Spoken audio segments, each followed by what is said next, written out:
Amen. Amen. Mér langar að biðja ykkur að standa. Stöndum áfram. Og við stöndum áfram vegna þess að í dag einum færra okkar á meðal heldur var hér síðasta sunnudag. Þess að þið vitið að þá hefur bróður okkar, Hallfreður Emilsson, sem við þekkjum sem Freddi, verið að glíma við krabbamein í talsvert langan tíma. Og núna aðfarnótt mánudags að þá hvatti hann þetta jarneska líf og til fundar við föður sinn á himnum. Og hann var umkringdur fjölskyldu sinni þegar hann hvatti og við viljum virkilega votta konun hans, henni Kristínu og börnunum og allri fjölskyldunni virðingu okkar og öllum hans fjölmörgu vinum hér í þessari kirkju viljum við votta virðingu og samhryggjast. Emil var góður drengur og fyrirgefðu Hallfreður var virkilega góður drengur og mörgum og okkur öllum þótti vænt hann. Og hann verður jarðsunginn héðan frá Fíladelfíu klukkan 3 á morgun. Og mér langar til þess að við sameinumst bara og biðjum fyrir honum, fyrir fjölskyldunni og fyrir þeim sem að syrgja núna. Að Drottinn mætti styrkja, Drottinn mætti hugga og blessa og vera með þeim. Sameinustu bæn. Drottinn, ég þakka fyrir að þú ert huggarinn. Þú ert sá sem að þekkir okkur í gleði og þú ert svo sem að þekkir okkur í sorg, Drottinn. Og nú eru einstaklingar sem að virkilega syrgja. Syrgja föður, syrgja eiginmann, syrgja afa og syrgja góðan vin, Drottinn. Og við viljum blessa fjölskylduna. Við viljum blessa vinina sem að eru í sorg núna. Viltu vera með þeim? Viltu hugga þeim? Viltu hjálpa þeim að halda áfram veginn, Drottinn minn? Og ég þakka þér fyrir við getum virkilega hvílt í faðmi þínum, Drottinn minn. Við getum reitt okkur af þig, Jesús. Og þú skilur okkur ekki eftir, Drottinn. Og við heiðrum minningu góðs drengs, Drottinn minn. Og við blessum þá sem að eftir eru, Faðir, í Jesú nafni. Takk fyrir náð þína sem ný á hverjum degi. Í Jesú heilaga nafni. Amen. Amen. Nú megið fá okkur sæti. Í gær var frábær dagur. Kristdagurinn sem var haldinn í Hörpu og þar voru margir sem eru hér í dag.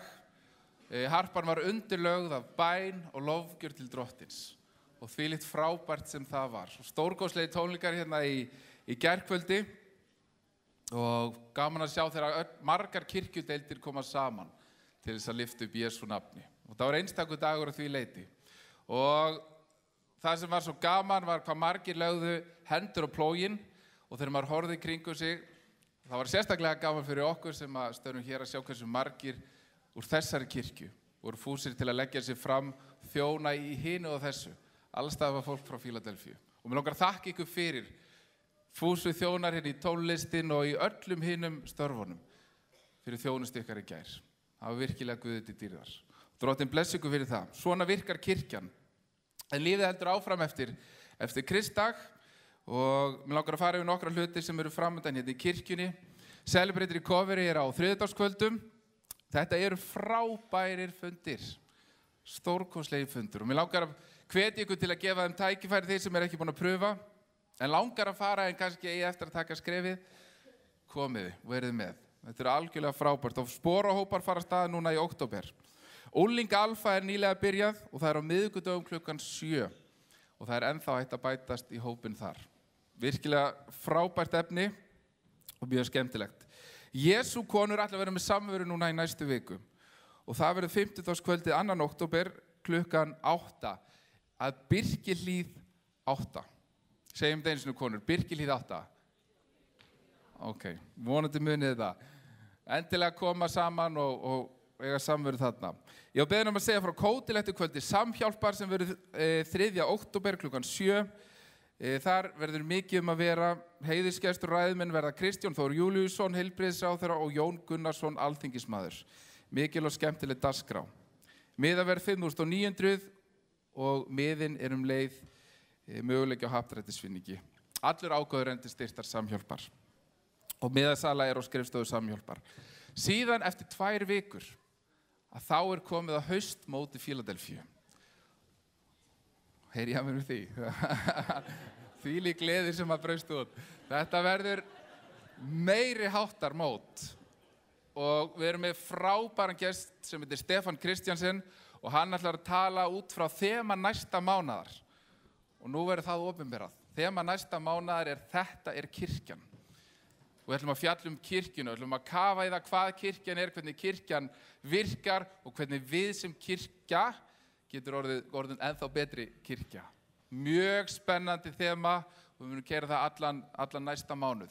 Og Stefán kemur og fjallar þetta líka og mér langar að hvetja ykkur til að koma og vera allt mótið. Föstudagskvöld, laugardagskvöld, bæði kvöldum klukkan 8 og síðan sunnudag klukkan 11. Mót alltaf svona, þetta heldur áfram, það byggir hvert ofan á annað. Þannig að takið endilega öll þessi kvöld frá og komið hérna á mótið. Þið sem eru hér og þið sem eru heima. Endilega komið og verið með okkur á þessu móti. Og í dag erum við síðan með frábæran gest sem heitir Paul Tremontosi og hann yfirmaður Assemblies of God í Evrópu. Og frábær prediker og hann ætlar að tala og ljúka þemanu fyrir þennan mánuð sem heitir að tala við Guð. Og ég hlakka mikið til að hlusta á það sem þessi bróðir hefur að segja við okkur. Og ég virkilega vona að þetta þema sem við erum að tala bænina og að tala við Guð, hafi haft áhrif á okkur. Að hafi hvatt okkur til þess að biðja meira. Það tilgangurinn, að við biðjum meira og eignumst dýpra og innilegra samfélag við Guð. Og í gær var Kristdagurinn, þar sem við vorum hvött til þess að biðja. Og tilgangurinn með Kristdeginum var að fá okkur til þess að biðja meira. Og það ennþá hægt að nálgast bænarefni sem voru tekin fyrir inn á kristagur.is. Þannig að höldum áfram að biðja fyrir Íslandi. Ísland mun vinnast fyrir Jesú Krist ef við biðjum. Þannig að biðjum áfram og stöndum saman í því og eigum þetta samfélag við Guð. Og ég var í heimahóp á miðvikudagskvöldinu og þar vorum við einmitt að fjalla bænina. Þetta helst svolítið í hendur það sem við tölum á sunnudögum og það sem við rættum í bænum. Það svo gaman að heyra hvernig fólk að upplifa bænina, hver á sinn hátt og færa hans nær Guði. Og ef þú ert ekki komin í heimahóp, þá endilega skrá sig í heimahóp. En við ætlum að taka fórn núna, við ætlum að gefa tækifæri til þess að gefa inn í Guðs ríki. Það mjög margt í gangi og við þráum að halda áfram, við þráum að halda áfram að vaxa og þráum að taka kirkjuna lengra. Heyri amen við því. Þráum að fara lengra með Guði. Og Guð, ég trúi því að Guð vilji blessa okkur þegar við þjónum honum og þegar við gefum í hans ríki. Fjárhagslegur bakhjarl þessara kirkju kirkjan sjálf. Það ég og það þú sem að fjárfestum í Guðs ríki. Og við þurfum að fjármagna hið praktíska og Guð vinnur hið andlega. En það kirkjan sem að Guð notar til að fjármagna kirkjuna. Og til þess að geta bætt í þá þarf þessi hópur sem trúfastur, sem að gefur, sem að skila 10, sem að gefur við tækifæri svo þetta að stækka. Það þarf að fjölga í þessum hópi. Og mér langar að bjóða þær að vera með. Í dag eru margir að leita alls konar fjárfestingaleiðum á Íslandi og það lítið öruggar leiðir til að verja fé sínu. Og mér langar að segja this is it. Þetta leiðin til þess að fjárfesta örugt. Það að gefa í Guðs ríki. Fjárfesta í eitthvað sem hefur eilíðargildi. Vertu með. Ég verð að bakhjarl kirkjuna fjárhagslega. Amen. Baukan ganga og það posi aftast. Drottinn bless ykkur. Á meðan þá syngjum við sálm sem við þurftum að sleppa í gær á stundin kl. 2. Hún dróst svolítið, menn töluðu svolítið lengur en það ætluðu sér. En við tökum það hér í dag. Þið eru heppin að fá að taka þátt í með okkur. Það gamli góði sálmurinn Ó það náð að eiga Jesú. Syngjum vel með.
Amen.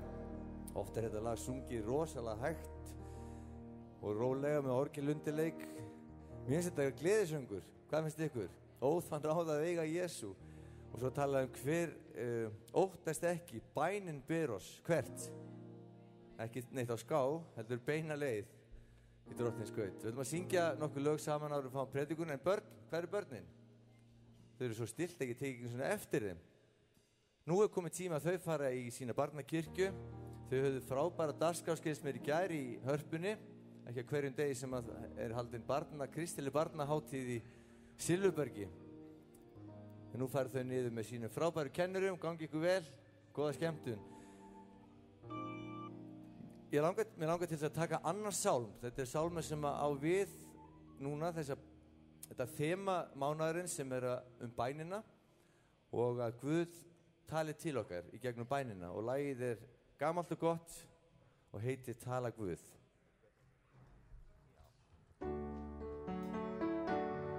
Tala Guð.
You can use anything, Lord. You can use me. If you can use anything, Lord, you can use me. Take my hands, Lord, and my feet. Touch my heart, Lord, speak to me. If you can use anything, Lord, you can use me. If you can use anything, Lord, you can use me.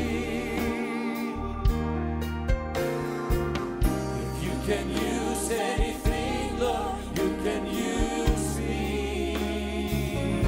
Take my heart, take my hands, Lord, and my feet. Touch my heart, Lord, speak to me. If you can use anything, Lord, you can use me. You can use anything, Lord, you can use me. You can use anything, Lord, you can use me. Take my hands, Lord, and my feet. Touch my heart, Lord, speak to me. If you can use anything, Lord, you can use me. You can use anything, Lord, you can use me. If you can use anything, Lord, you can use me. Take my hands, Lord, and my feet. Touch my heart, Lord, speak to me.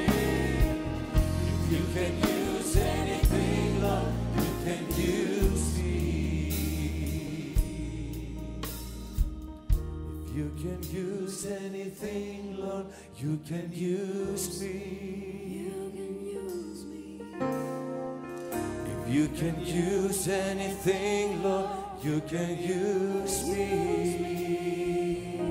Take my hand, Lord, and my feet. Touch my heart, Lord, speak to me. If you can use anything, Lord, you can use me. Sing it after. If you can use anything, Lord, you can use me. Oh, you can use anything, Lord, you can use me. Take my hand, Lord, and my feet. Touch my heart, Lord, speak to me. If you can use anything, Lord, you can use me.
heyrir bæn.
Elskum þig. Syngið það saman, við kunnum þetta öll.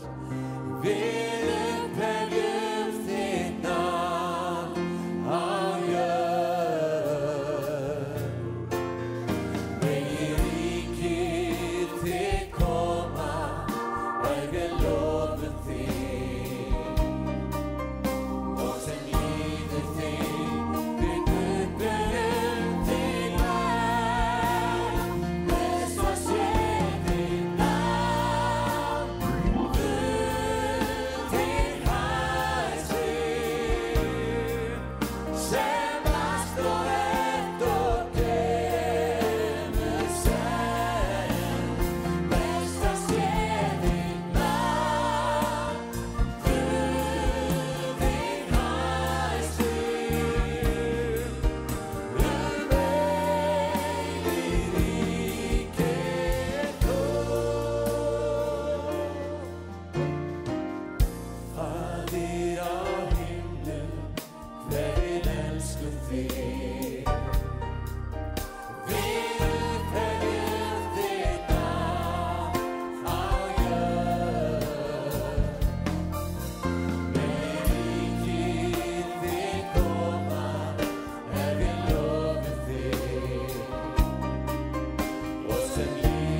eilíð ríkir þú.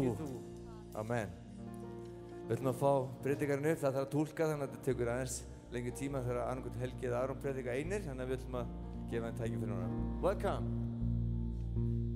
Yes, it's your time.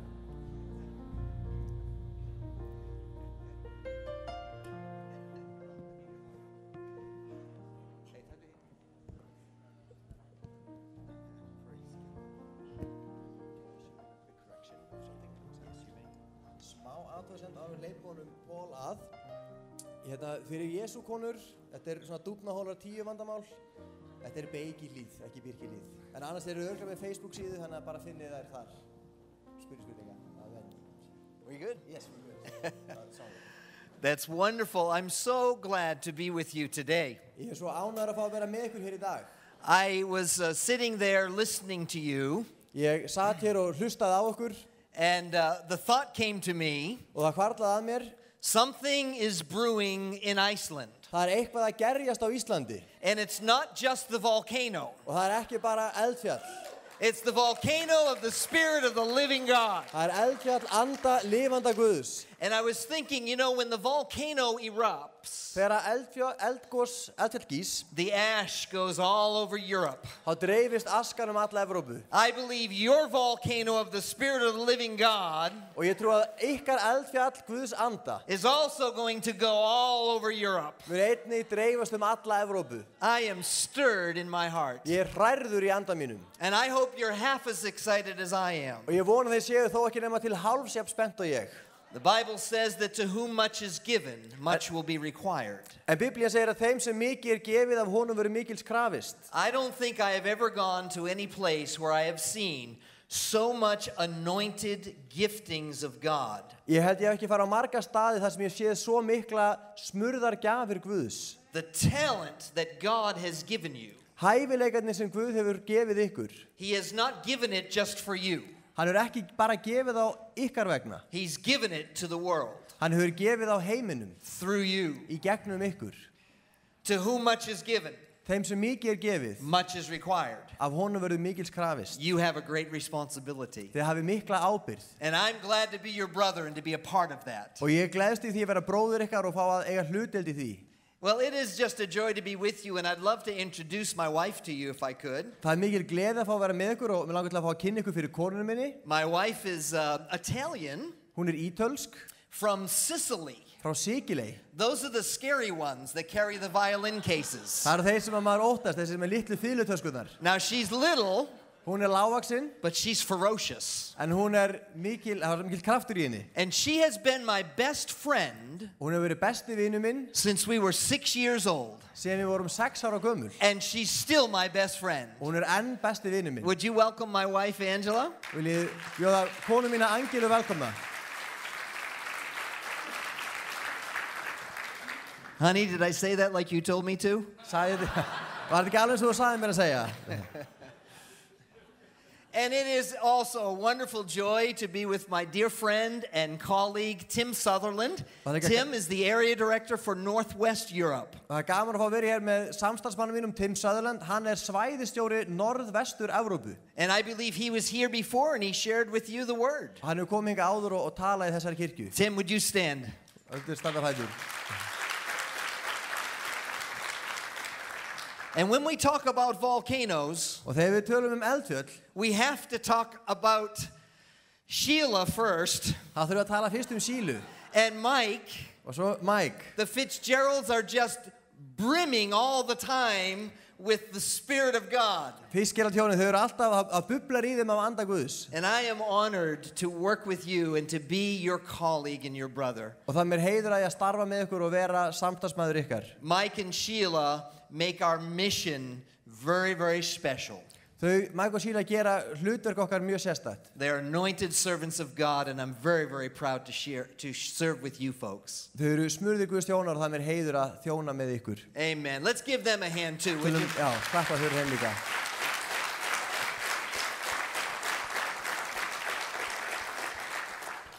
Our topic today is prayer.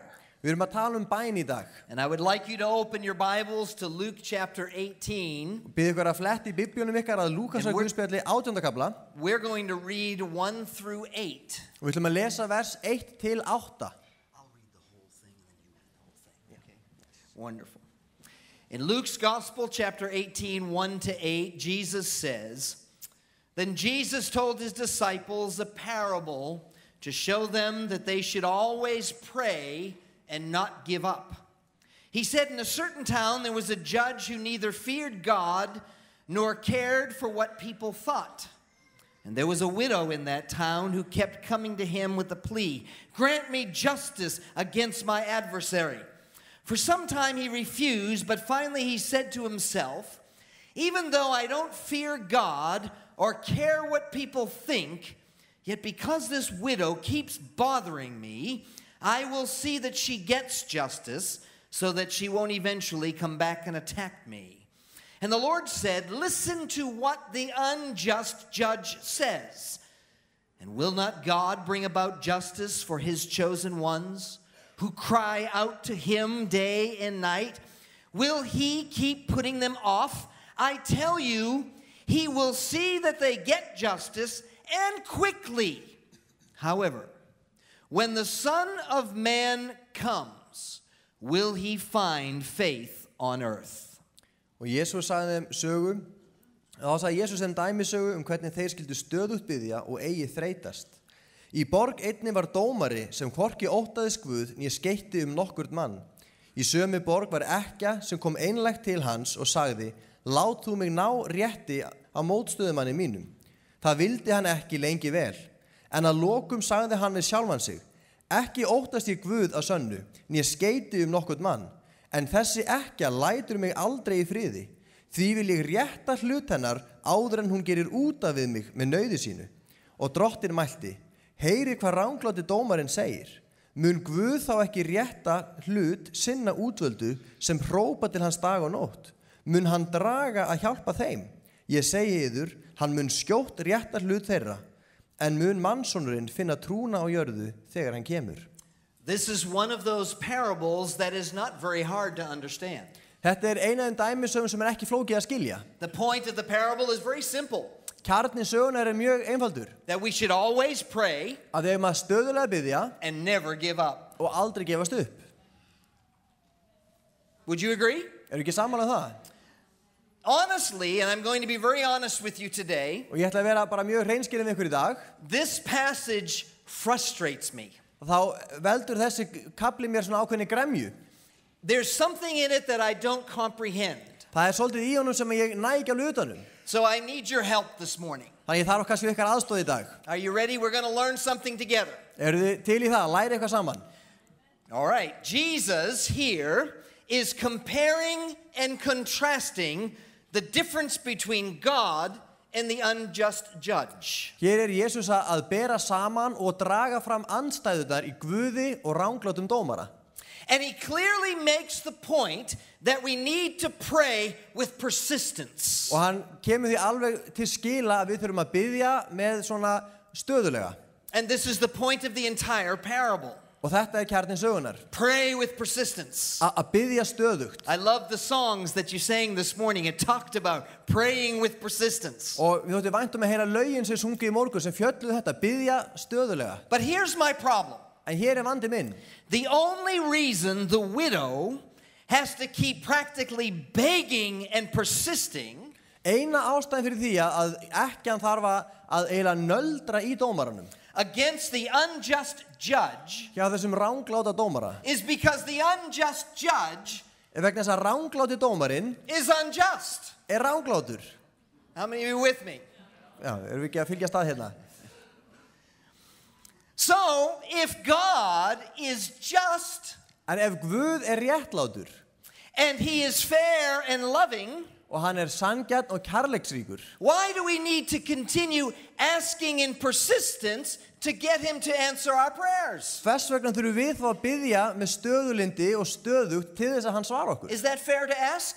Það ekki sanngjarn spurning? How many of you are thinking the same thing? Hversu margir veltaði saman fyrir sig? And the rest of you are lying. Og því hinn segið ósatt. You know, especially in light of what Jesus says here. Og sérstaklega ljósið sem Jesús segir. He not only says he'll answer your prayer, Hann segir ekki bara að hann muni svara bænum okkar. he says God will do it quickly. Hann segir Guð mun gera það skjótt. Well, if he is going to do it quickly, ef hann mun svara skjótt, then certainly we shouldn't have to pray with persistence. að þá þurfum við ekki að biðja með stöðulyndi. You still with me?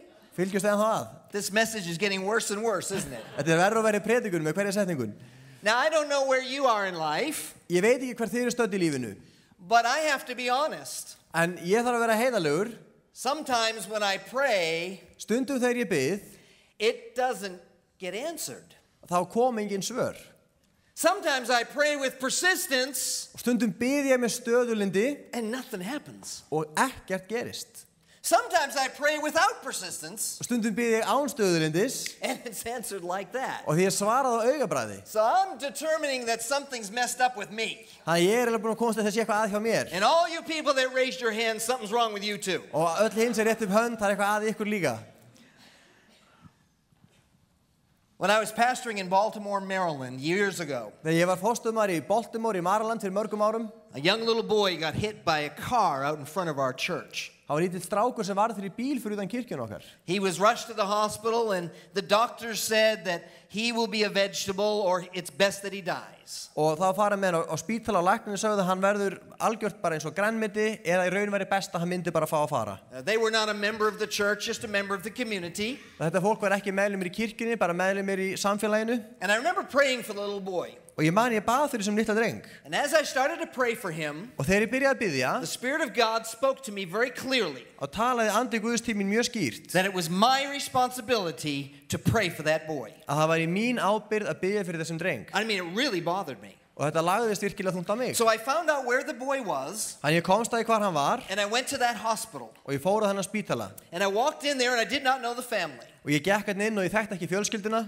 And I introduced myself as a local pastor. Ég kynnti mig sem fórstöðumann á svæðinu And I asked them if they wouldn't mind if I could pray for their son. og ég spurði hvort þið væri sama ég myndi biðja fyrir sinni þeirra. And I went into that emergency room Og ég fór þarna inn á herbergið hans and it just broke my heart. og hjarta mitt brast. Little 4 or 5-year-old boy Lítill strákur 4-5 ára, hooked up to everything you can imagine, just keeping him alive. tengdur við alls konar tæki sem héldi honum lifandi. The nurses said that there's very little brain activity Og hjúkrunarfræðingur sagði að það væri lítill starfsemi í heilanum and that he would probably die soon.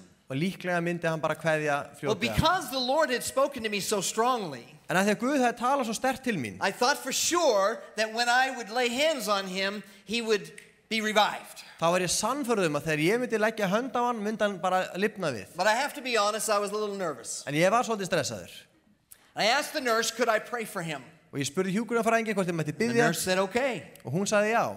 And so I went over and I put my hand on his head, Og svo ég lagði hönd mín á höfuð honum and nothing happened.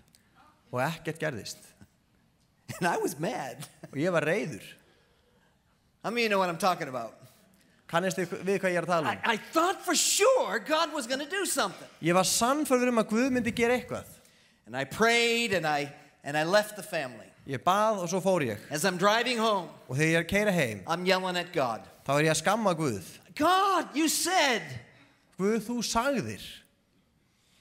And he spoke to my heart. Og hann talaði til mín. You need to go back and pray again. Þú þarft að fara aftur og byrja aftur.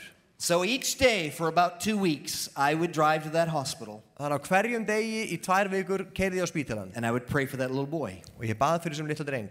And a few days in, when I would reach over and I would put my hand on the boy's head, Og eftir nokkra daga þegar ég fór og lagði hönd mín á höfuð hans, the instrumentation would start making a sound, an alarm would come off. að þá fór eitthvað svona hljóð í gang og þá kom eitthvað viðvörunarbjalla And it scared me. og það hræddi mig. I thought I was killing him.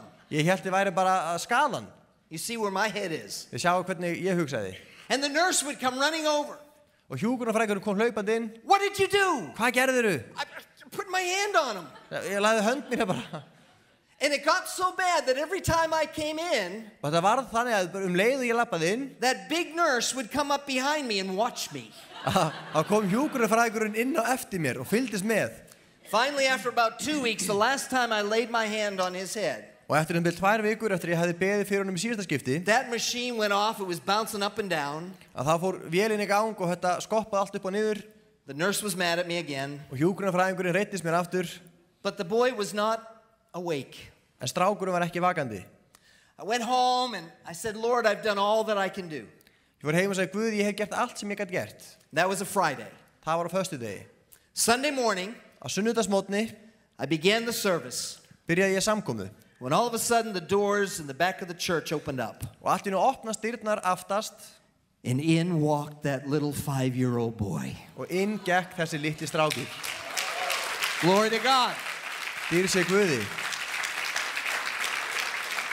I will never forget hugging that little boy. Ég mun aldrei gleyma þegar ég faðma þennan litla dreng. And I will never forget thanking God. God, thank you so much for the privilege of allowing me to see that. Og þakka Guði fyrir forréttindi að fá að vera vitna að þessu. 2 weeks ago, Fyrir 2 vikum, one of our dearest friends in Spain, þá var einn kærasti vinur okkar á Spáni. where we were missionaries for 17 years, Þar sem við hjónin vorum trúboðar í 17 ár.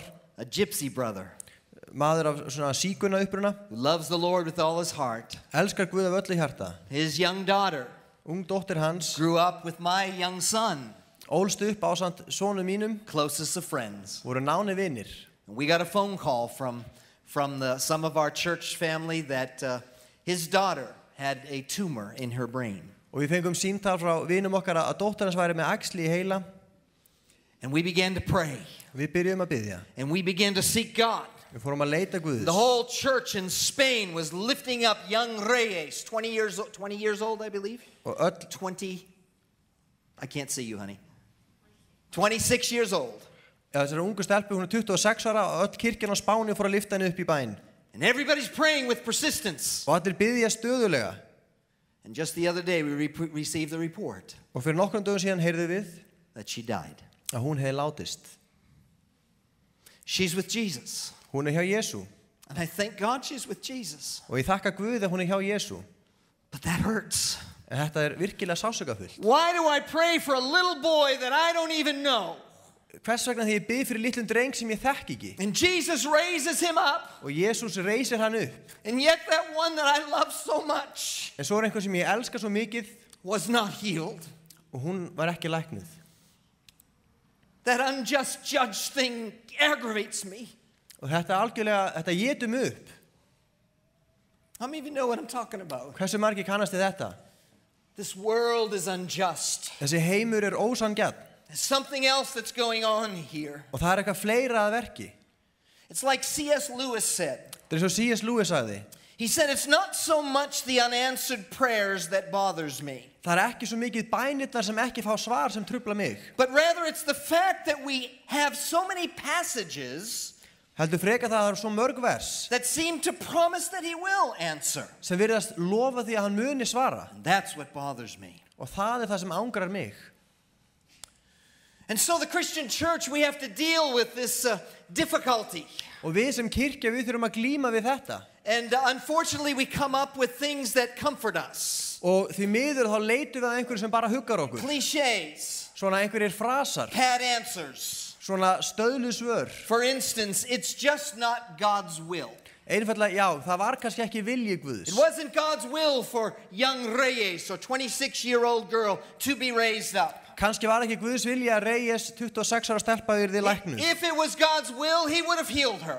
Hefði það verið vilji Guðs hefði hann læknað hana. Since it wasn't, he didn't. En af því að var ekki hans vilji þá gerði hann það ekki. Another thing that we say is that it's not God's timing. Stundum segjum við, já, þetta ekki tímasetning Guðs. God's timing is always right and it's always perfect. Tímasetning Guðs alltaf fullkomin og rétt. And the truth of the matter is I really don't question those two things. Og sannleikurinn sagði, ég kannski dreg þetta ekkert í efa. There is a little bit of biblical evidence that speaks to those two things. Og það er ýmsið í Biblíunni sem kannski svona styður þetta. In John chapter 11, they asked Jesus to go and heal Lazarus who is about to die. Í Jóhannes 11 þá talaði við Jesú og byrjum að fara að lækna Lazarus sem var að deyja. And Jesus says no and he waits an extra day. Jesús segir nei og hann býður degi lengur. Do you remember that? And Lazarus dies. Og við kannast þessi söguna svo deyr Lazarus. But he goes specifically because he wanted to raise him from the dead. En svo fer Jesús því hann vildi sérstaklega reisa hann frá dauðum. So here is an example where Jesus' timing was the right timing because he had a purpose that was a higher purpose. En hann hér dæmi það þegar tímasetning Jesú var fullkomin og hann beið að því hann hafði aðri tilgang. I understand that. Ég get skilið þetta. But how much explanation can we get from that one passage En hversu mikla skýringar fáum við úr þessu eina versi? when all all of the other times that we see people ravaged by disease and injustice, Þegar öll hinn skipti þegar sjáum fólk sem plagað af sjúkdómum og ranglæti, Jesus does not delay. þá býður Jesú ekki. He heals them on the spot. Hann læknar þau þar og He þá. liberates them right then and right at that moment. Hann leysur þau á þeirri stundu. So we have a pattern in Jesus' ministry Þannig að það okkur minnstur í þjónustu Jesú that speaks of right here and right now. sem talar hér og nú, And then on the other hand, it's not always that way. en svo það ekki alltaf þannig. So as far as the timing of God goes, Þannig varðandi tíma Guðs, yes, there's some truth to it, þá einhver sannleikur þar að baki, but you can't make a formula out of it. en það ekki hægt að búa til einhverja starffræðiformúlu út úr því. How many of you are with me so far? Það fylgja mér? If you fall asleep, just don't snort or wake your neighbor up. Ef þið sofnið ekki hrjóta mjög hátt. Take a deep breath. Öndum djúpt. Okay, here we go. Og nú leggjum við í hann. There are those who will say this. Sumir segja, It's God's will for healing to happen because that's how God is. sumir segja Guð hlýtur að vilja lækningu því So if þannig hann. it doesn't happen, Þannig ef það gerist the ekki, problem is not God's will. þá vandinn ekki vilji Guðs, The problem is you. vandinn þú. The problem is a lack of faith. Þig skortir trú. How many of you heard that before? Hverjir hafa heyrt það? You're not praying enough. Þú biður ekki nóg. And Og there is some biblical truth to that also. þarna einhver biblíuleg rök líka. Jesus said, according to your faith, let it be. Jesús sagði þér mun verða samkvæmt trúðinni. I don't like that. Mér líkar þetta ekki. So there is a biblical principle here. Þetta svona biblíulegt prinsip. Jesus, however, never turned this into a formula. En Jesús gerði aldrei einhverja formúlu úr þessu. Never once, Aldrei. never once Ekki einu sinni does Jesus suggest stingur Jesús upp á því that those who were ill að þeir sem hafi verið sjúkir were the ones at fault for their disease. hafi borið einhverja sök á sínum sjúkdómi. In fact, he always treats them like victims. Hann kemur alltaf fram við þau eins og fórnarlömb. This is very important. Og þetta mjög mikilvægt. Jesus ministers to them as if they are victims. Jesús þjónar til þeirra sem þolenda. He never blames them. Hann ásakar þau aldrei. His disciples do. Lærisveinar hans gerði það. In fact, in John chapter 9, Í Jóhannesar Guðspjalli 9 we read the story of the blind man that was born blind. þá lesum við söguna blindamannin sem fæddist blindur. And remember, the disciples come to Jesus and they say, Og lærisveinar koma til Jesú og segja, whose fault is it? Is it his or is it his parents that caused his blindness? hvers sök það? Það hans eða foreldra hans að hann sé blindur? And Jesus negates the question. Og Jesús bara útilokar spurninguna. He says neither, Hann segir engum. but let God be glorified, and he heals the man. Hann segir en megi Guð vera gerður dýrlegur og svo læknar hann mannin. Jesus resists making faith a formula. Jesús stendur gegn því að búa til formúlu úr trú. And yet I hear many preachers today talking about formulas. En ég heyri marga predikar í dag tala formúlur. Remember in Mark chapter 9, Markúsar Guðspjall 9. kapli. Jesus spits on the ground and he makes a mud ball. Jesús hann hrækir á jörðina og býr til svona leirkúlu. And he goes over to the blind man and he puts the mud ball on his eyes. Og hann fer að blindum manni og hann makar drullin í augun á honum. That's weird. Það bara skrítið. If I'm blind, I don't want someone spitting and putting their mud in my eyes. Ef ég blindur vil ekki einhver hrækja á jörðina og maki svo drullin í augun á mér. Now, if it was at the Blue Lagoon, I might understand that. Kanski í bláa lóninu, þá get ég skilið þetta. And so Jesus asked the man, En Jesús spyr mannin, can you see? geturðu séð? And the man says, it's a little blurry. Þetta svolítið óskýrt. Now, Jesus didn't look at the man Jesús horfði ekki á mannin and say, where's your faith? og sagði við hann, hvar trúðin? What's all with the negative confession? Hvaða játning þetta? Just say it and believe it. Segðu það bara og trúaðu He því. didn't say that. Hann sagði það ekki. He said, okay, Hann sagði allt í lagi. let's pray again. Biðjum aftur. And then the man could see. Og eftir það gat maðurinn séð.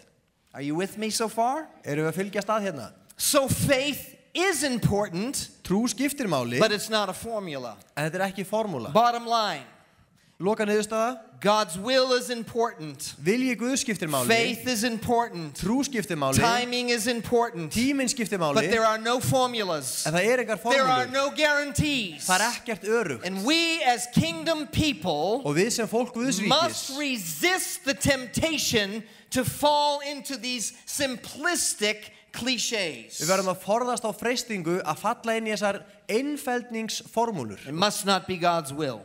Þetta bara ekki vilji Guðs. Maybe his timing is not right. Kannski þetta ekki bara réttu tími. Maybe you're not praying enough. Kannski baðst ekki nóg. Maybe you don't have enough faith. Kannski skortiði trú. You're not saying the right words. Kannski notar ekki réttu orðin.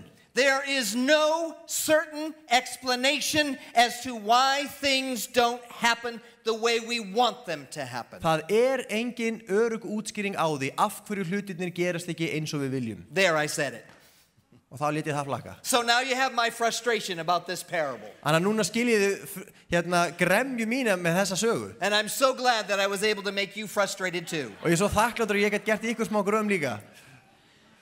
It's an unanswerable dilemma. Þetta ósvaranlegt vandamál. However, Enga síður, and any good preacher better have a however if he says what he just said. og ef að predikar lætur þetta flakkar eins hvort það sé enn, There are many things in life just like this parable. það mjög margt í lífinu eins og þessi dæmisaga. Hard to fully understand. Erfitt að skilja til fulls. And yet God wants us to wrestle with it. En Guð vill að við glímum við það. And that's why I'm sharing with you right now. Og þess vegna deili ég þessu með ykkur. And I pray that these next few thoughts will help us as a church. Og ég vona þessar næstu hugleiðingar mínar hjálpa okkur sem söfnuði. Number 1. Númer 1. We need to take the unmistakable position Við þurfum að taka þá föstu afstöðu that the practice of prayer is not a formula to fix the world and its problems. að það að biðja, ávaninn að biðja ekki formúla til þess að leysa heimsins vandamál. I think we should say that again. Ég held að ættum að segja þetta aftur. We as the Church of Jesus Christ need to take the unmistakable position Við sem kirkja Jesú Krist þurfum að taka þá óvéfengjanlegu afstöðu. that the practice of prayer is not a formula to fix the world and its problems. Að sú venja að biðja ekki örugg leið til að bjarga eða laga vandamál heimsins. But rather it is warfare in response to a world that is fallen and in sin. Heldur þetta ákveðin hernaður viðbrögði heimi sem fallinn og syndum vafinn. We are in a war. Við eigum í stríði. There is a cosmic war that is going on all around us. Það andlegt stríð í gangi allt í kringum okkur. And we have the privilege of serving on the Lord's side. Og við njótum þeirra forréttinda að þjóna drottins megin. And the Lord is asking us to fight with him against the enemy. Og Guð biður okkur að berjast með sér gegn óvininum. And it seems to me Og mér sýnist that often the when, the how, and the ifs have nothing to do with God's will. Og mér sýnist ofta að hvernig, hvort eða hvenær tengist endilega ekkert Guðs vilja. It may have nothing to do with your faith. Og það tengist kannski ekkert þinni trú. But rather it has an awful lot to do with a war-torn and complex creation.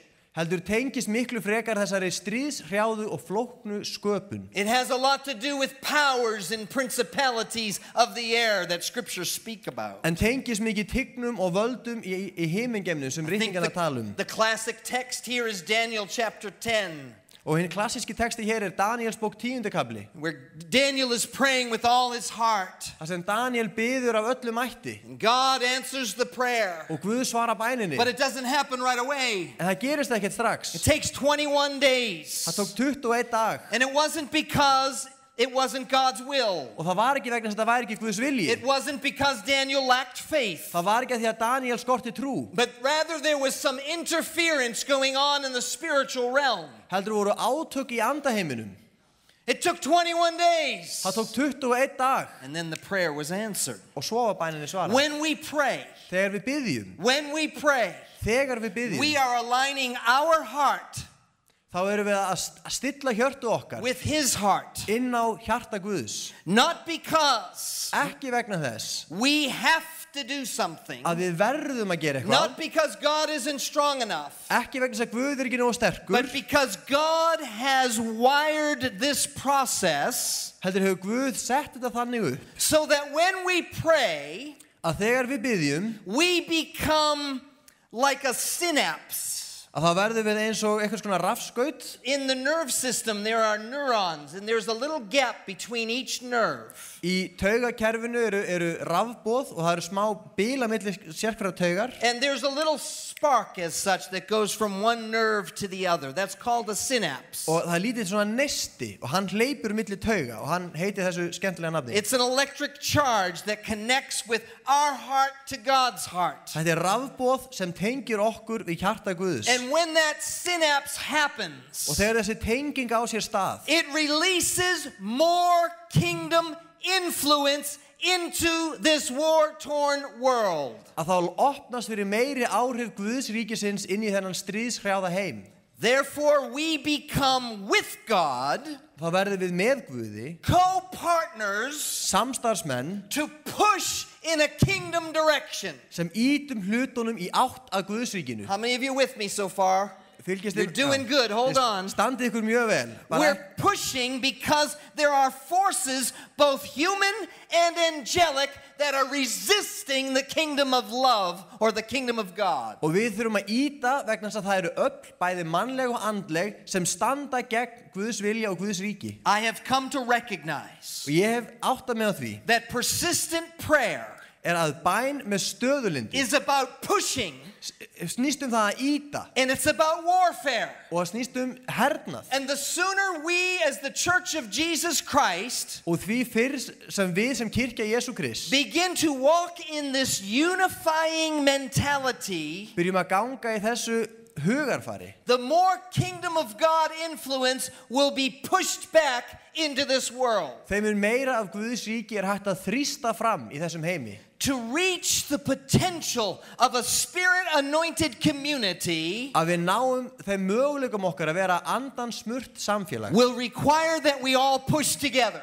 Það krefst þess til að við náum því þurfum við að íta saman. Yesterday at the Wonderful Jesus Day conference, Í gær á Kriststeinum there was a prophecy that came out at the end. það var spádómur sem kom fram í lokin. Those of you that were there remember that? Þið sem voru þarna munið eftir því. That they saw that it was as if they saw this light or something coming from that building. Það var eins og sæju ljós eða eitthvað koma frá þessari byggingu. Why was that? Hvers vegna? Because the people of God got together and started pushing on the things that were coming against us. Því að Guðs fólk sameinaðist og fór að íta saman á móti því sem stendur gegn Guðs ríkinu. So when we pray, Þannig þegar við byggjum, it releases more kingdom influence þá leysir það úr læðingi meiri áhrif Guðs ríkis into the object of that prayer. inn í það sem við byggjum fyrir. So when you pray for someone to be saved, Þannig þegar við byggjum fyrir einhver frelsist, it's about getting as much kingdom influence focused on that person. þá það að ná einstaklingum eins og í svona brennipunkt Guðs ríkisins. It's about raising the potential for that person to choose. Að vera að lyfta upp möguleikunum þessara einstaklings til þess að velja. If we have a magical formula idea of prayer, Ef við hugsum bæn eins og einhverja töfra formúlu, then praying with persistence makes no sense. þá ekkert viti því að biðja án afláts. Prayer is a labor of love, Bæn kærleiksrík vinna, physically and spiritual. líkamlega og andlega. Sometimes there is not a great deal of resistance and an answer to prayer can come quickly. Stundum engin mótstaða og þá kemur bænasvar strax. Other times there's lots of resistance and it just doesn't seem to come. Stundum miklu meiri mótstaða og ekkert virðist gerast. And that's why there is a premium on all of us gathering together with one mind and one heart and pushing against something. Og þess vegna svo mikill kraftur í því þegar við komum saman með einum huga og í einni sál og við ítum samtímis á There's eitthvað. more power attached when we are together in agreement. Og það miklu meiri kraftur þegar við erum saman í einingu. Our job is to push in the direction of healing, Okkar hlutverk að íta í átt að lækningu, of justice, réttlæti, of restoration, endurreisn, of things that bear life. í átt að því sem fæðir líf. Our job is to align our heart with His heart Okkar hlutverk að okkar hjarta sé í takt við Guð and push against anything that does not look like His kingdom. og íta gegn öllu því sem ekki líkist hans ríki. Are you all with me so far? Erum við ennþá sömu blaðsíðunni? All right, hold on. Only 60 more points. Bara 60 punktar eftir, engar áhyggjur. Faith is not a formula. Trú ekki formúla. You know what Hebrews 11:1 says. Hebreabréfið 11:1 segir, Now faith is the substance of things hoped for and the evidence of things not seen. Hebrews 11:1. Hebreabréfið 11:1, já, að kunna þetta sko. Now faith is the substance of things hoped for. I know you have this memorized. Yeah. Trúin fullviss af það sem menn vona, sannfæring þá hluti sem eigi auga að sjá. Faith is not some formula out of your mouth. Trú ekki formúla sem bara við geymum á vörunum. Some people think that it's just kind of the way you have to say it. Sumir virðast hafa það hugmynd þetta snúst hvernig þú segir. I do believe, I really do believe. Ég trúi, virkilega trúi. Really do believe. Virkilega trúi. As if you're trying to convince yourself to have enough faith. Eins og sérst reyna að sannfæra sjálfa þig að hafa nógu mikla trú. Faith is not a psychological game. Trú ekki einhver sálfræðilegu leikur. I like to say I would love to make a faithometer. Ég vildi gjarnan búa til svona eins og trúarmæli. We'll put it on the back of every church. Hann væri aftast í hverri kirkju. And so if the musicians are really singing well. Og ef tónlistin virkilega góð. And we can all kind of feel it. Og við öll finnum eitthvað. That meter will go up. Það svona hækkar á mælinum. And if you get up around 50%, og þegar maður komin upp í svona 50%, you know, people can get saved. Þá getur fólk frelsast. If you get up to 75%, komin upp í 75%, a new car. Þá bara farið nýjan bíl. 99%, you can die and we'll raise you from the dead. 99%, þú getur bara fallið frá og við reisum þig upp. Wouldn't that be fun? Væri það ekki skemmtilegt? It's not how it is. Þannig það ekki. Faith is trust. Trú traust. Faith is vision. Trú sýn. The vision is the kingdom of God. Og sýnin Guðs ríki. And the trust is that Jesus can work through us to make that which we're involved in look like the kingdom of God. Og traust það að Jesús geti starfað í gegnum okkur til að það sem við erum að vinna að geti tekið á sig mynd Guðs ríkis. So to pray by faith or with faith Þannig að þess að biðja í trú eða með trú is not to pray with certainty. Það ekki að biðja með fullvissu. But it's rather to hold a vision of what you believe looks like the kingdom. Heldur að halda fast í sýnina hvernig Guðs ríkið God's will on earth as it is in heaven. Guðs vilji á jörðu sem hann á himni. And we push in that direction. Og við ítum í þá átt. You're aligning your heart with God's heart. Þú tengir þitt hjarta Guðs. And you're trusting Jesus. Og þú treystir Jesú. And you're pushing against anything that might hinder in that. Og þú ítir gegn öllum hindrunum. That's praying with faith. Það að biðja í trú. You don't know for sure that the person is going to get healed. Þú getur ekki vitað hvort manneskjan læknast. How can you know that? Hvernig getur þú vitað það? What we have to know is what James tells us. Það sem við þurfum að vita það sem Jakobsbréfið segir okkur. In James chapter 5 and verse 16, í Jakobsbréfinu 5:16, it says this, segir, that the prayer of faith is powerful and effective. Að kröftug bæn réttláts manns megni mikið. There's a power that's happening when you pray for me and when I pray for you. Það kraftur sem fer af stað þegar ég biði fyrir þér og þú fyrir mér. Whether you see it or I see it, it's happening. Hvort sem við sjáum það ekki, þá á það sér stað. And if you hear nothing else, please hear this today. Og þó þú heyrir ekkert annað í dag, vinsamlegast taktu eftir þessu. Whether you see it happen as you wish. Hvort sem þú sérð svarið koma sem þú óskar eftir. We must realize þá verðum við að gera okkur grein fyrir því that the world is now more kingdomized like the kingdom. Þá verðum við að átta okkur því að í dag heimurinn undir mun meiri áhrifum Guðs ríkisins. After we pray, then had we never prayed. Eftir að við báðum en ef við hefðum aldrei beðið. This world is more filled with kingdom influence and potential right now today because we prayed this morning. Það meiri Guðs ríkis áhrif í heiminum í dag en í gær vegna þess að við báðum í morgun. And I would say to my wife today and to all of you, og við konuna mína og ykkur öll, that we prayed for Reyes, að við báðum fyrir Reyes and we wanted to see her raised up. og við vildum sjá Guð reisa hana við. But I want you to know that those prayers for Reyes En þessar bænir fyrir Reyes have made the world a better place. hafa gert heiminn að betri stað. There's more kingdom power in the world today because of Reyes. Það meiri kraftur í Guðsríkis í dag vegna hennar. Those prayers will not only be effective in this world, but they'll be effective in eternity. Og þessar bænir hafa ekki bara áhrif í þessum heimi heldur líka í eilíðinni. Listen to this verse in Revelation chapter 5 and verse 8 through 9. Listen to this. Vers í Åpenbararbókinni 5:8. Now when he had taken the scroll, the 4 living creatures and the 24 elders fell down before the Lamb, each having a harp and golden bowls full of incense, which are the prayers of the saints. And they sang a new song, saying, "You are worthy to take the scroll and to open its seals, for you were slain and have redeemed us to God by your blood out of every tribe and every tongue and every people and every nation." Revelation 5, 8 and 9. Åpenbararbókinni 5:8 og 9. Og það segir: Þegar það hafði tekið við henni, féllu verurnar 4 og öldungarnir 24 niður frammi fyrir lambinu. Þeir höfðu hver sig hörpu og héldu á gullskálum fullum af reykjelsi. Það eru bænir hinna heilugu. Og þeir sungu nýjan söng: Verður ert þú að taka við bókinni og rjúfa innsigli hennar, því að þér var slátrað og með blóðu þínu keyptið þú Guði til handa menn af sérhverju kynkvísl, tungu, lýð og þjóð. Those prayers cause us to sing a new song in heaven. Þessar bænir verða til þess að við syngjum nýjan söng á himnum. Those prayers are touching every tribe and every tongue and every nation and every people.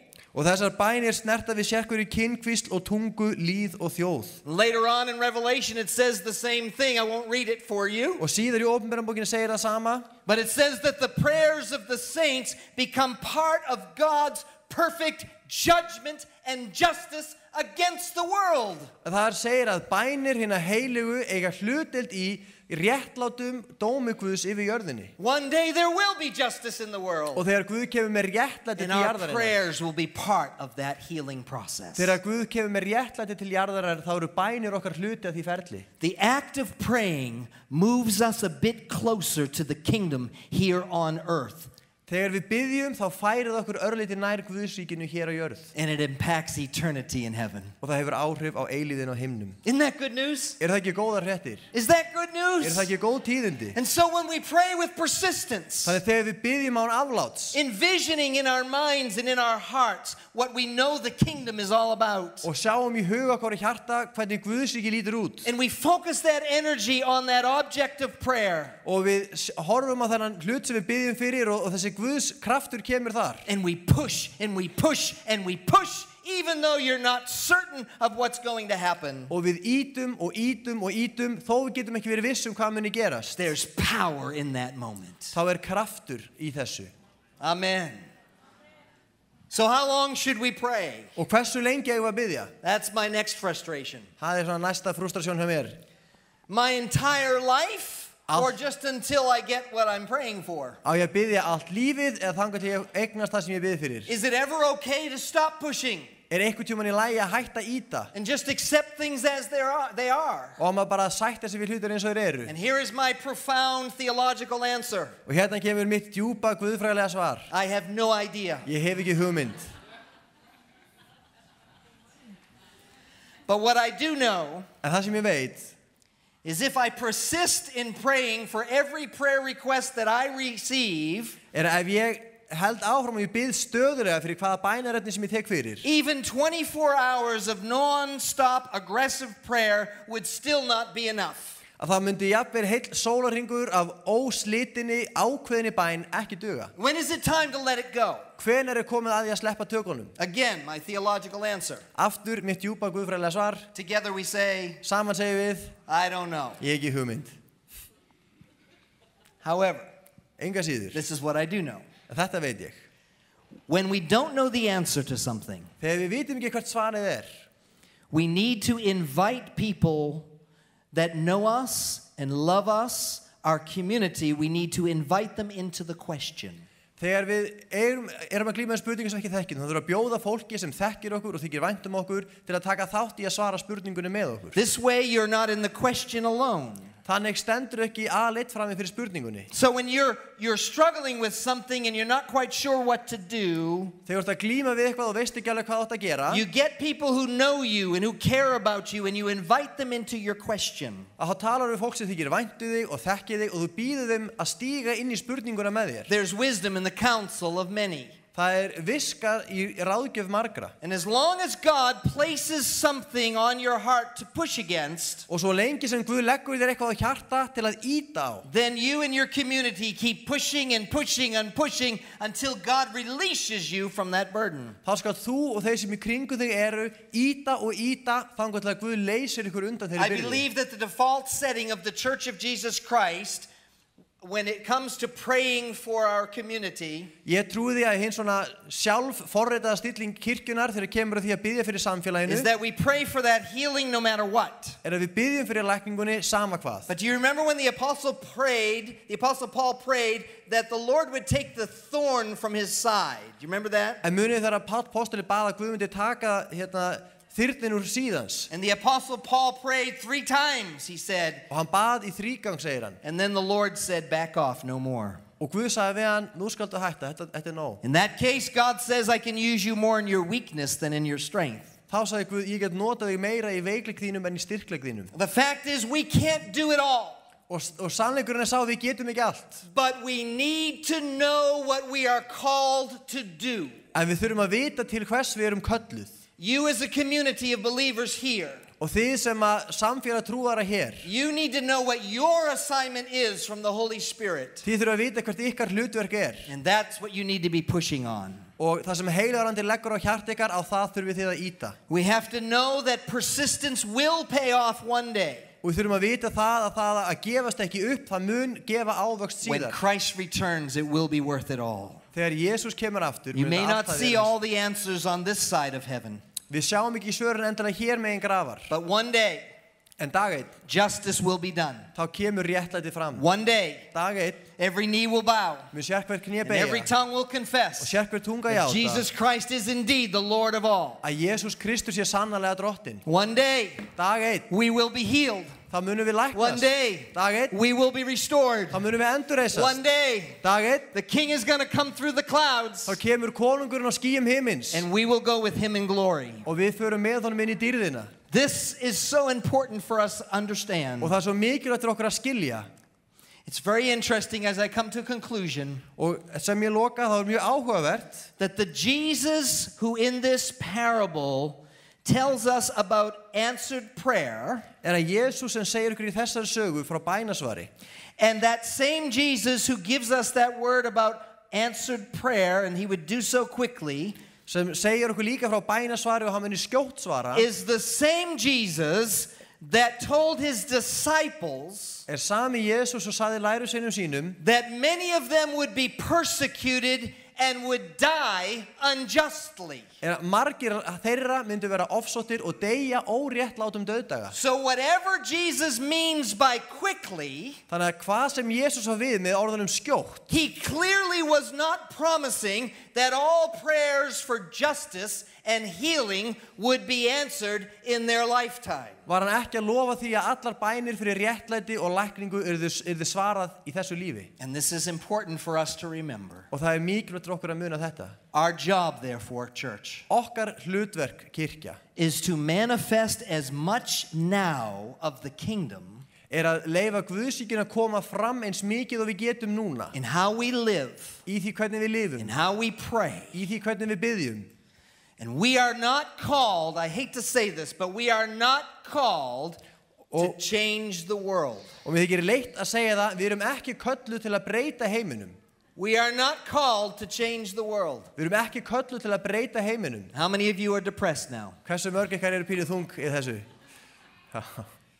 We're not called to change the world. We're called to faithfully model the kingdom as Jesus taught us. Við erum kölluð til þess að lifa Guðs ríkinu eins og Jesús kenndi okkur. And by our doing that, we impact eternity. Og með því að gera það höfum við áhrif For á his eilífðina, glory. honum til dýrðar. If something gets better in the world as a result of these efforts, Ef eitthvað í heiminum batnar þegar við lifum svona, then we praise God. þá lofum við Guð. Amen? Amen. We do it because we're called to be faithful. Við gerum það því Guð hefur kallað okkur til að vera trúföst. We don't do it because there's certainty that we know it's going to happen. Við gerum þetta ekki vegna þess að við vitum eitthvað gerist. If something gets better, then to God be the glory. Ef eitthvað batnar, Guði sé lof og dýrð. But if it does not get better in this life, we have faith enough to know that the life to come will be impacted gloriously. En þó við sjáum ekkert gerast í þessu lífi, þá höfum við næga trú til þess að vita það að í komandi heimi munu þessar bænir skila sér. So here's our call and here's our charge. Og hér köllun okkar á hlutverk. Church in Iceland, Philadelphia Church in Iceland. Philadelphia á Íslandi. You are called. Þið eru kölluð Keep pushing. til þess að íta. Keep pushing. Haldið áfram að íta. Lord, help them to push. Drottin hjálpa þeim að Father, in the íta. name of Jesus, help this congregation to push against anything that looks not like the kingdom. Faðir, ég bið í Jesú nafni og þú gefið þessum söfnuði náð til þess að íta á allt það sem ekki líkist þínu ríki. Maybe you're frustrated.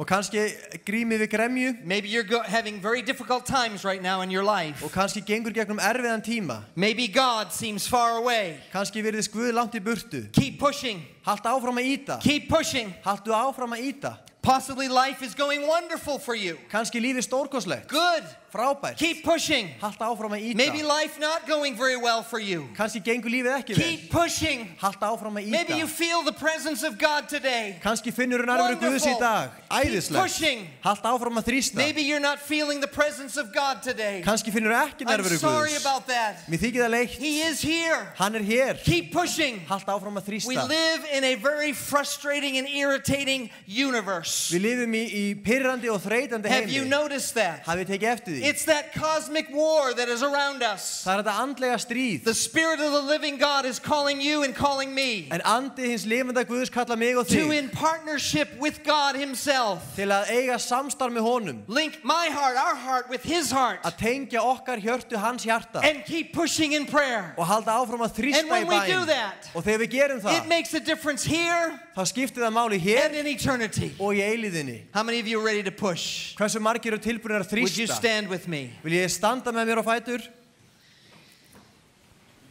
Thank you, Jesus. Takk Jésús. Thank you, Jesus. Takk Jésús. Father, in the name of Jesus Christ, Faðir í nafni Jesú Krist, I pray your favor on the Church of Iceland. þá bið ég velvild þína yfir kirkjuna á Íslandi. I pray your favor on this wonderful congregation, the Philadelphia Church. Og ég bið velvild þína yfir þennan söfnuð hér í Fíladelfíu. I pray favor on the leadership of this church. Og ég bið velvild þína yfir leiðtoga safnaðarins. I pray favor on every believer. Og yfir sérkvært kristin einstakling. And Father, whatever is going on in the cosmic world around us, Og sama hvað á sér stað í andlega heiminum. whatever is going on in society that does not look like the kingdom here in Iceland, Og sama hvað á sér stað í samfélaginu sem í andstöðu við þitt ríki. I pray that you will raise this church up Þá bið ég að þú reysir þennan söfnuðu to push against that in prayer. til þess að íta gegn því í bæn. And that this wonderful nation Og þessi yndislega þjóð would begin to see healing in its people.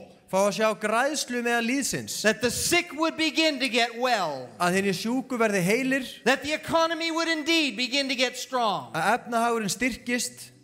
And that life would be flowing out of Iceland to all the world. Og að líf flæði frá Íslandi út til alls heimsins. Because this congregation and the people of Iceland are praying and pushing against that which is not kingdom. Vegna þess að þessi söfnuður og fólk á Íslandi sé að biðja og þrýsta á allt gegn öllu því sem ekki tilheyrir þínu ríki.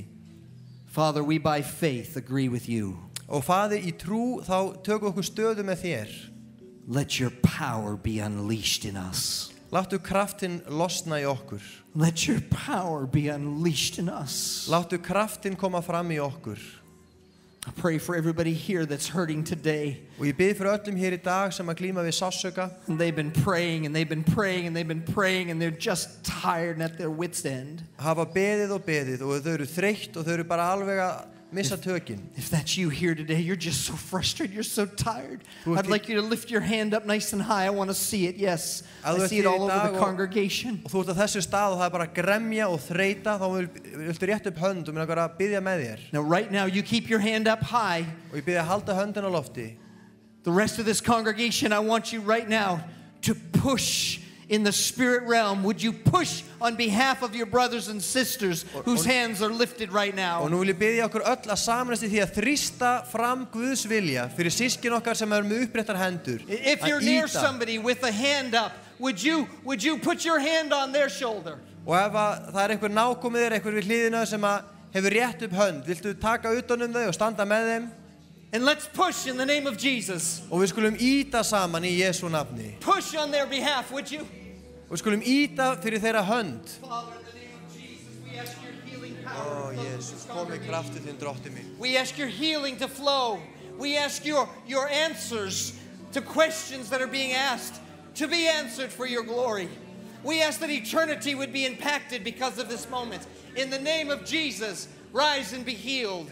In the name of Jesus, let healing be flowing throughout this whole congregation. Holy Spirit, do your work. We push against the enemy. Satan, we curse you in the name of Jesus Christ. You have no authority against us.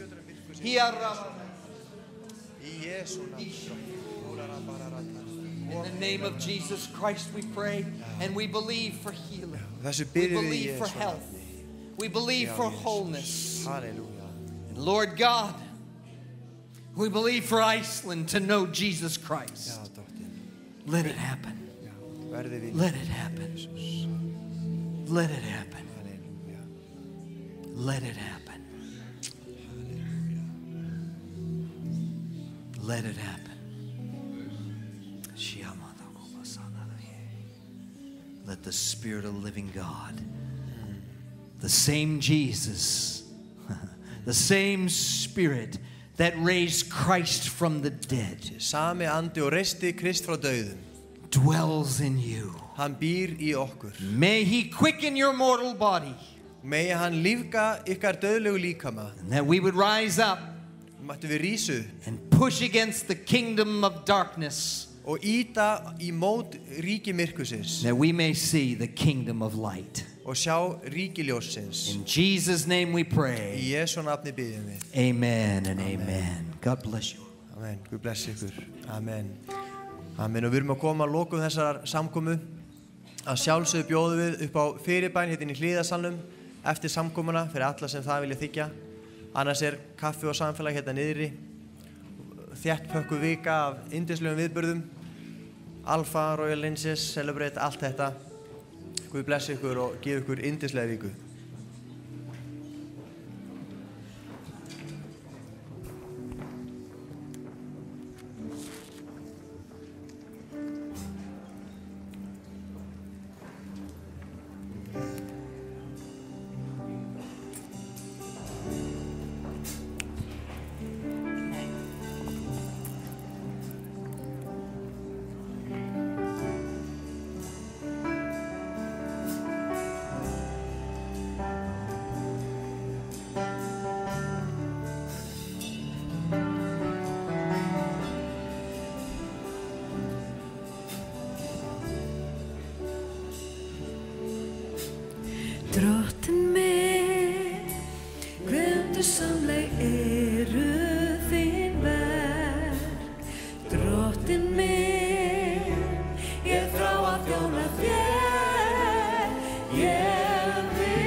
Gjörsamleg eru þín verk. Drottinn minn, þú hjálpar mér og hugar. Ég vil heyra þig og ég vil tigna þitt heilaga nafn og Guð alla tíð. Drottinn minn, þín átt er á Það er komið að lokum samkomunnar okkar í dag og eins og þú hefur heyrt að þá hefur Guð áhuga á þér. Hann vill að þú talir við hann og hann heyrir bænir þínar. Það getur vel verið að þú þurfir að bíða eftir bænasvarinu og vissulega koma upp kringumstæður þar sem við skiljum ekki af hverju Guð fer ekki alveg okkar leiðir. En hann elskar okkur samt. Og þó svo að við fáum kannski ekki svör við öllum bænum, að þá eigum við að leita hans og það er eitt af því sem gerist þegar við biðjum. Þá finnum við fyrir nærveru Guðs og predikarinn í dag byrjaði á því að segja sá sem mikið er gefið verður mikils krafinn. Eitt af því sem við verðum krafinum eru bænir okkar. Þess vegna ættum við að biðja kvölds og morgna og miðjan dag og leyfa bara Guði að ganga með okkur, leyfa okkur að hugga okkur þegar við erum leið, leyfa okkur að hjálpa okkur og þiggja allt sem hann leggur í hendur okkar.